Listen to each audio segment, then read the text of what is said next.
Alex has a question here.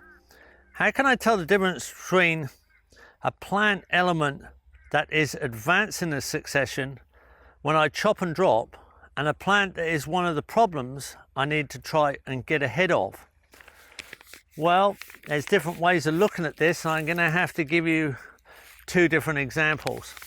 Here I have a giant bamboo planted on the side of a ridge track, and it's definitely allelopathic. In other words, nothing much likes to grow in the drip zone where the hair roots come out and you get all this high silica mulch. So it's not favouring the ground around it for other plants, and that can be an advantage if you want a clear area with no weed growth, or not much that's going to grow once this is established. If it's established before, it might keep going for a while, but once this large bamboo or any bamboo around it, you won't get much establishing coming in of anything much. But this material is high in silica and it will break down. So I can chop this, I can chop it up, and I can use it for mulch somewhere else where I'm not getting a root net effect. So what I'm saying is some things are not necessarily good for the area they're in, but that doesn't mean their mulch can't be moved and be valuable on the ground or as a breakdown addition to the soils. Now, bamboos and canes are very useful in the subtropics to tropics as an addition to soils where silicas can be depleted. So not good where it is, for growing other things near it. You get a nice clean area under it that you can design, nice around the shoreline of a dam, makes a kind of bamboo leaf fall beach kind of thing. Clear of any weeds, or easily clear of weeds, they won't re-establish. But this material moved out can be used as a mulch that will allow other things to grow.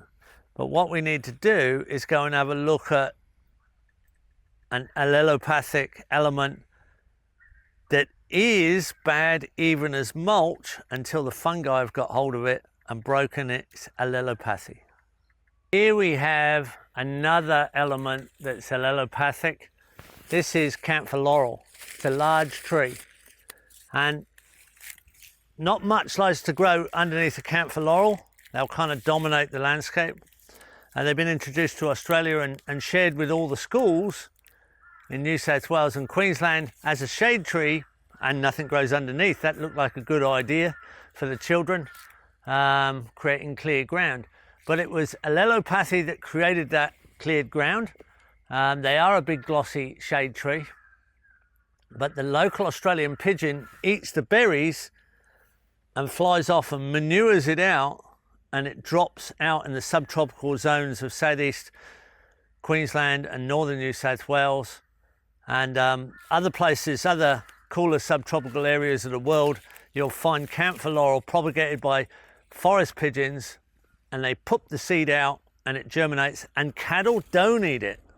So they tend to, they will trample on it and stop it growing by accident, but it comes up on fence lines where they don't walk on it, and you get Camphor laurel dominance coming in, and when you walk away or don't maintain it, it takes over and dominates the forest.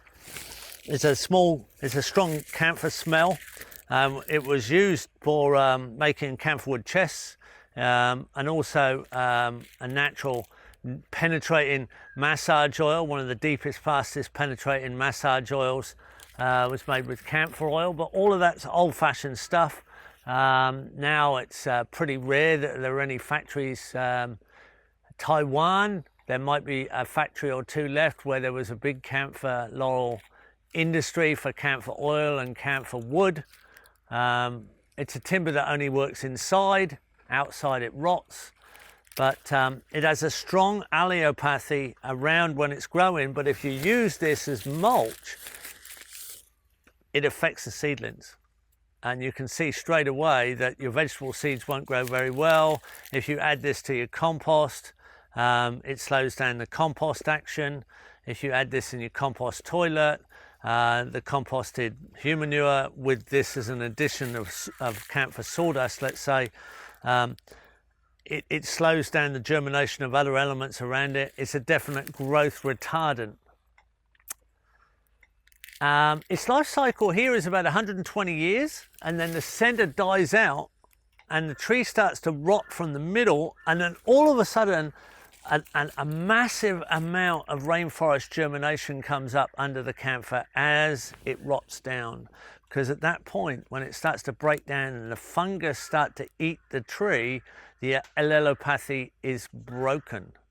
And there seems to be a massive dormancy of pigeon import of rainforest seeds. So there's a seed bank delivered by the pigeons of high quality rainforest trees that don't germinate until the allelopathy is broken. So what you can actually do with this sort of thing is you can actually cut it, cut branches, cut mulch, chop it up or chip it, make a big pile of it, keep it damp until you get ear fungus on the outside. When you get ear fungus on the material as it breaks down, the fungus has got hold of the pile, the allelopathy is broken, then you can use it. So it's a strategic process where you partner with the actions of fungi to break the allelopathy, and you'll find that with all those allelopathic elements, and this is a massive one. Although it dominates, in the end,